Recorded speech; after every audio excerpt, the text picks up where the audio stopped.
ముఖ్యంగా తెలంగాణ రాష్ట్రంలో నీళ్లు నిధులు నియామకాల కోసం ఏర్పడినటువంటి గడ్డ.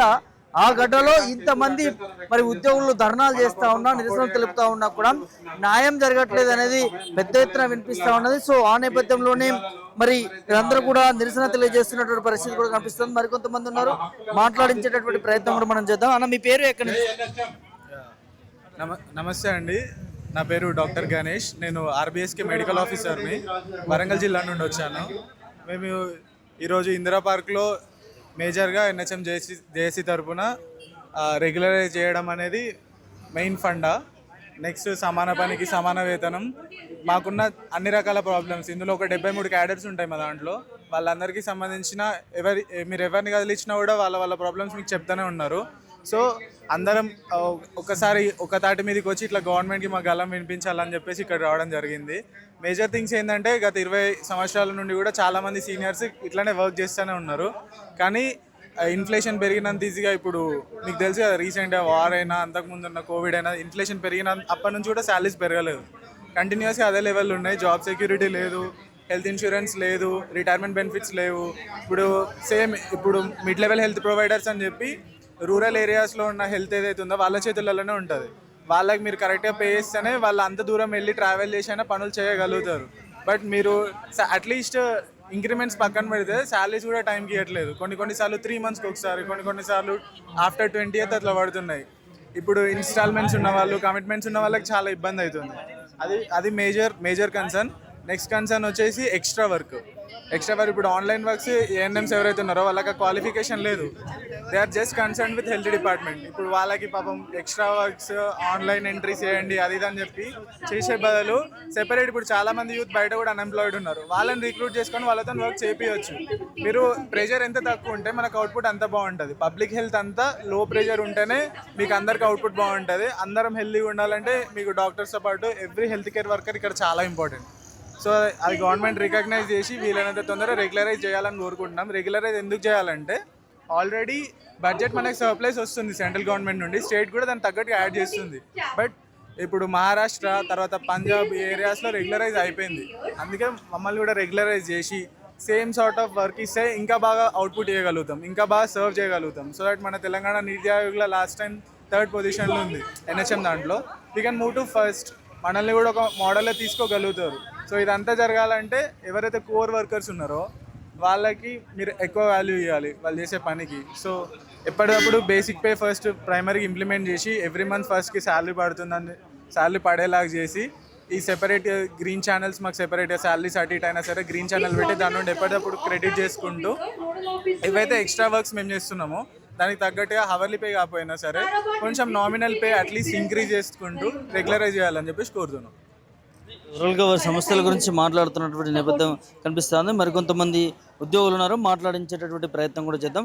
సార్, మీ పేరు, ఎక్కడి నుంచి, ఏం చెప్తారు సమస్య?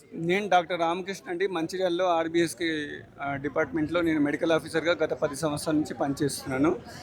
మేము ఈరోజు ఇక్కడ ఎన్హెచ్ఎం ఉద్యోగుల తరపున 17,000 మంది పైచిలకు ఎన్హెచ్ఎం ఉద్యోగుల తరపున శాంతియుత ధర్నా చేయడానికి వచ్చాము.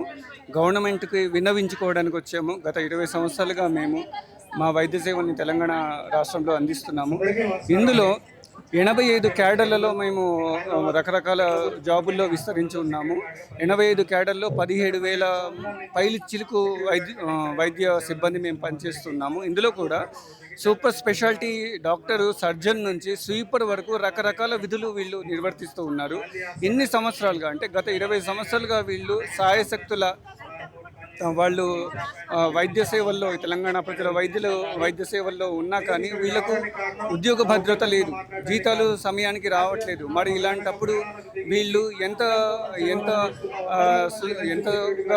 చిత్తశుద్ధితో వీళ్ళు ఉద్యోగాలు చేయగలుగుతారు? ఎవరికైనా కడుపు నిండితే తప్ప పని చేయడానికి బలం సరిపోదు. అలాంటప్పుడు జీతాలు కూడా సరిగ్గా ఇవ్వకపోతే వీళ్ళు బయటికి వెళ్ళగలుగుతారు, ఎలా పని చేయగలుగుతారు, కుటుంబాన్ని ఎలా పోషించగలుగుతారు? ఇలా చాలా సంవత్సరాలుగా మానసికంగా కూడా జీతాలు సరిగ్గా రాక, ఉద్యోగ భద్రత లేక మేము చాలా పరిపరి విధాలుగా బాధపడుతూ ఉన్నాము. అందువల్ల తెలంగాణ గవర్నమెంట్ పైన నమ్మకంతో మేము విన్నవించుకునేది ఏంటంటే, మాకు అందరికీ బేషరతుగా రెగ్యులరైజేషన్ చేయాలని మేము 17,000 పైచిలకు వైద్య సిబ్బంది 85 క్యాడర్లలో ఉన్న వైద్య సిబ్బంది తెలంగాణ గవర్నమెంట్కి NHM జాక్ తరపున విన్నవించుకుంటున్నాము. ఓవరాల్ గా ప్రభుత్వాలు ఖచ్చితంగా మాకు న్యాయం చేయాలనేది కూడా వీరందరూ కూడా అడుగుతున్న పరిస్థితులు కూడా కనిపిస్తున్నాయి. మరికొంతమంది అందరూ మాట్లాడే ప్రయత్నిద్దాం. మేడం, మీ పేరు ఎక్కడి నుంచి? వరంగల్ డిస్ట్రిక్ట్ అండి. ఏఎన్ఎం అర్బన్ హెల్త్ సెంటర్ లో నేను ఏఎన్ఎం గా వర్క్ చేస్తున్నా. 11 years నుంచి చేస్తున్నా. ఎలాంటి గుర్తింపు లేదండి. మమ్మల్ని ఒక 3 years తర్వాత తీసుకున్నప్పుడు కాంట్రాక్ట్ తర్వాత 3 years తర్వాత రెగ్యులరైజ్ చేస్తారనేది ఉండేది. అది ఆశ కూడా లేదు ఇప్పుడు. కానీ రెగ్యులర్ ఎంప్లాయీస్ చేసే పని మేము కూడా చేస్తున్నాము. 10,000 పాపులేషన్ కు ఒకటే ఆశ ఉన్నది. కొన్ని సెంటర్లు నాకైతే నేను ఆశ లేకుండా 10,000 పాపులేషన్ చేస్తానండి. నేను ఒక్క ఆమెను 10,000 పాపులేషన్ 10,000లో ఎన్ని సమస్యలు ఉన్నా నేను ఒక్కదాన్నే చూసుకోవాలి. అలాంటప్పుడు కూడా నాకు గుర్తింపు లేదు.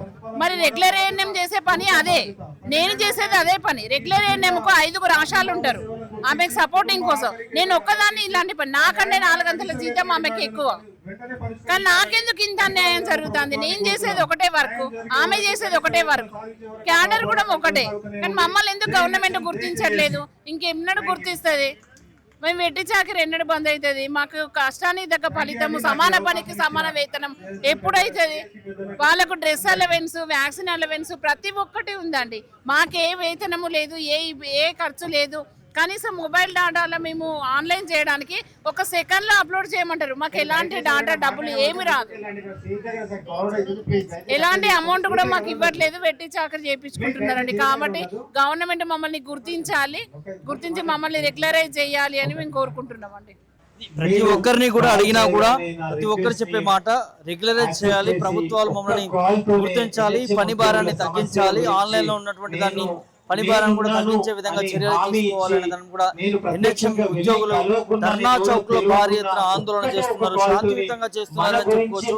ప్రభుత్వానికి అప్పీల్ చేసుకుంటా ఉన్నారు, మొరబెట్టుకుంటా ఉన్నారు, మమ్మల్ని ఆదుకోండి, మా జీవితాలు భాగమైపోతా ఉన్నాయి.